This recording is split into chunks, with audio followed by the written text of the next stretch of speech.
30 জন বাচ্চাকে নেওয়া হলো, সাথে তাদের মাদের, একটি পরীক্ষা নিরীক্ষা করার জন্য।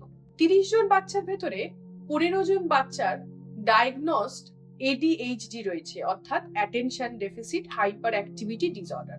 যে বাচ্চারা খুব চঞ্চল হয়, এক জায়গায় চুপ করে বসে না, দুষ্টুমি করে, রেগে যায়, পড়াশোনায় অমনোযোগী হয়, সেরকম কিছু বাচ্চা। আর 15 জন বাচ্চা যাদের ভেতরে এরকম কোনো ব্যবহারিক সমস্যা নেই।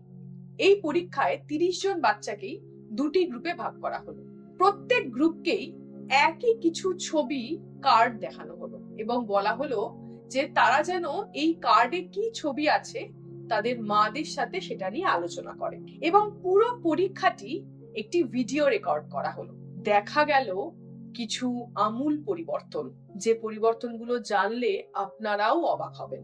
যেই বাচ্চাদের ADHD রয়েছে, অর্থাৎ কিছু ব্যবহারিক সমস্যা রয়েছে, তাদের মাদের সাথে তাদের কথোপকথন ঠিক এমন।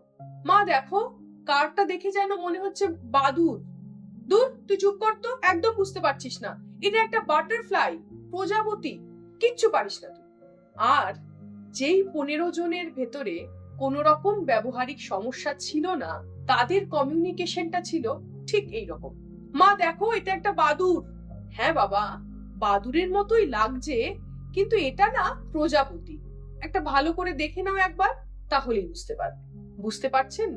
কমিউনিকেশন বা কথা বলার পার্থক্য আপনার বাচ্চার বেড়ে ওঠার মধ্যে কি কি ভাবে প্রভাব ফেলছে। আপনার সাথে আপনার বাচ্চার কমিউনিকেশন প্যাটার্ন, অর্থাৎ কথা বলার ভঙ্গি কিন্তু বাচ্চার ভেতরে বিভিন্ন মানসিক সমস্যা তৈরি করার জন্য একটি কারণ হতে পারে। বাচ্চাদের সামনে কিভাবে কথা বলছেন মাথায় রাখুন।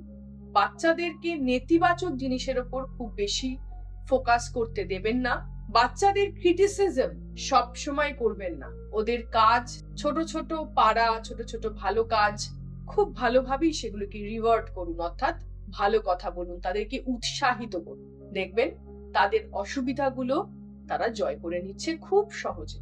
ধন্যবাদ।